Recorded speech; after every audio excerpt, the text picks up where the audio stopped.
ရေဆိုတာကတသွင်သွင်စီးဆင်းနေမှရေကတန်ရှင်းကြည်လင်တယ်မစီးမဆင်းတဲ့ရေဟာရေတွေဖြစ်သွားပြီးတော့မတန့်တော့ဘူးတည်ရွယ်ကြအမှိုက်ကြနဲ့ကြားလာရင်အဲ့ဒီရေဟာရေဘုတ်တောင်ဖြစ်သွားတယ်ဒါကြောင့်ရေဆိုတာစီးဆင်းနေမှမစီးမဆင်းတဲ့ရေဟာရေတွေပဲဘဝဆိုတာလေပြုလုပ်မှုပြောဆိုမှုကြံစည်မှုတွေနဲ့အမြဲကောင်းအောင်ကြိုးစားအားထုတ်နေမှဘဝကရှင်သန်နေတာဖြစ်တယ်။ဘာမှကြံစည်ကြိုးစားအားထုတ်မှုမရှိတော့ဘူးဆိုရင်ဘဝဟာသေသွားတာပဲ။ခန္ဓာကိုယ်ရဲ့မျက်စိတွေနားတွေခြေတွေလက်တွေကသွားနိုင်လာနိုင်လှုပ်နိုင်ရှားနိုင်သဲနိုင်ပိုးနိုင်အဲ့ဒါလိုဖြစ်နေမှတာမာနုပြိုတဲ့လူငယ်လို့ဆိုရတယ်ခန္ဓာကိုယ်ရဲ့အစိတ်ပိုင်းတွေကပြည့်ပြည့်ဝဝအလုံးမလုံးနိုင်တော့ဘူးမတန်မစွမ်းနဲ့မဖြစ်စလောက်လှုပ်တယ်ဆိုယုံရွေးတယ်ဆိုယုံလောက်ပဲလှုပ်နိုင်တော့တယ်ဆိုရင်အဲ့ဒီလူကိုလူအိုလူနာလို့ဆိုရတယ်ဒီတိုင်းမှာပဲဘဝဆိုတာကလည်းမိမိကောင်းကျိုးလောကကောင်းကျိုးဝန်းကျင်ကောင်းကျိုးတွေကိုပြည့်ပြည့်ဝဝသယ်ဖို့နိုင်မှနုပြိုလန်းဆန်းနေတဲ့ဘဝလို့ဆိုရမယ်မိမိကောင်းကျိုးလည်းပြည့်ပြည့်ဝဝမဆောင်ရွက်နိုင်တော့ဘူးလောကကောင်းကျိုးလည်းပြည့်ပြည့်ဝဝမဆောင်ရွက်နိုင်တော့ဘူးကိုယ့်ဘဝရပ်တည်မှုတောင်အနိုင်နိုင်ဖြစ်နေပြီဆိုရင်တော့အဲ့ဒီသူဟာဘဝအိုးနေသူဘဝနားနေသူလို့ဆိုရမယ်လူဟာမသွားနိုင်မလာနိုင်မလှုပ်နိုင်မရှားနိုင်မရှူနိုင်မရှိုက်နိုင်တော့ဘူးဆိုရင်အဲ့ဒီလူဟာသေတာပဲလူသေးပဲမကြခင်ပုတ်ပွားပြီးတော့ပျက်စီးတော့မယ်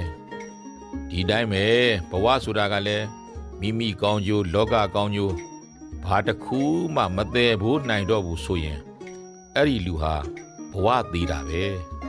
ဘာမှအသုံးမွန်တော့တဲ့သူ့ရဲ့ဘဝဟာသေးနေတာပါပဲလူသေးရင်ခန္ဓာပုတ်ပြီးပျက်စီးသွားသလိုဘဝသေးရင်လည်းလူပုတ်အကျင့်ပုတ်ပြီးပျက်စီးသွားတာပဲလူသေးဘုတ်ကမှမြေမြုပ်ပြစ်လို့ရနိုင်ပေမဲ့လူရှင်ပြီးတော့ဘဝသေးလို့ပုတ်နေတာကမြေမြုပ်ပြစ်လို့တောင်ရတာမဟုတ်ဘူး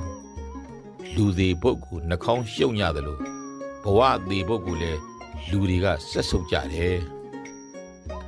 ပက်ဆံဆိုတာအသုံးပြုလို့ရလို့အသုံးဝင်နေလို့တန်ဖိုးရှိနေတာဖြစ်တယ်ပက်ဆံကိုအသုံးပြုလို့မရတော့ဘူးပက်ဆံအဖြစ်ကပယ်ဖြစ်လိုက်တယ်ဆိုရင်အဲ့ဒီပက်ဆံဟာစက်ကူစုပ်ဖြစ်သွားသလိုလူဆိုတာကလည်းလူအသည့်လူတန်ဖိုးလူအကျိုးပြုနိုင်မှုတွေရှိနေလို့တန်ဖိုးရှိနေတာဖြစ်တယ်လူအသည့်လည်းမရှိလူအသုံးဝင်မှုလူအကျိုးပြုမှုလည်းမရလူတန်ဖိုးတွေပြတ်သုံးသွားတယ်ဆိုရင်အဲ့ဒီသူဟာအသုံးပြုမရတဲ့ပက်ဆံစက်ကူစုပ်ဖြစ်သွားသလိုလူစိုးလို့ပဲခေါ်ကြပြောကြသတ်မှတ်ကြတယ်လို့ဆိုချင်တယ်ဒါကြောင့်ညီကုန်းချိုးရရင်မစီးမဆင်းတဲ့ရေဟာရေသေးပဲမရှင်သန်တဲ့ဘဝဟာလည်းဘဝသေးပဲခန္ဓာကိုမလုံနိုင်မကင်နိုင်မသေးနိုင်မပိုးနိုင်တော့တဲ့လူဟာလူအိုလူနာဒီတိုင်းပဲမိမိကောင်းကျိုးလောကကောင်းကျိုးပြည့်ပြည့်ဝဝမသေးဘူးနိုင်ရင်မဆောင်ရွက်နိုင်တော့တဲ့လူဟာ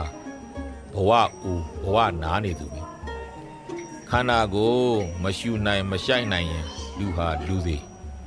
ဒီတိုင်းပဲမိမိကောင်းကျိုးလောကကောင်းကျိုးလုံးဝမသေးဘူးနိုင်တော့တဲ့လူဟာဘဝသေးသွားသူအသုံးမွန်တော့တဲ့ပက်ဆံဟာစက်ကူစုပ်ဖြစ်သွားသလိုမိမိနဲ့ဝန်းကျင်အတွက်ဘာမှသုံးမရတဲ့လူဟာလည်းလူစုပ်ဖြစ်သွားတာပါပဲလို့ပြောကြရင်လည်းညီကုန်းချုပ်ချင်ပါတယ်အားလုံးမိမိကောင်းကျိုးလောကကောင်းကျိုးများသယ်ဖို့နိုင်ကြပါစေ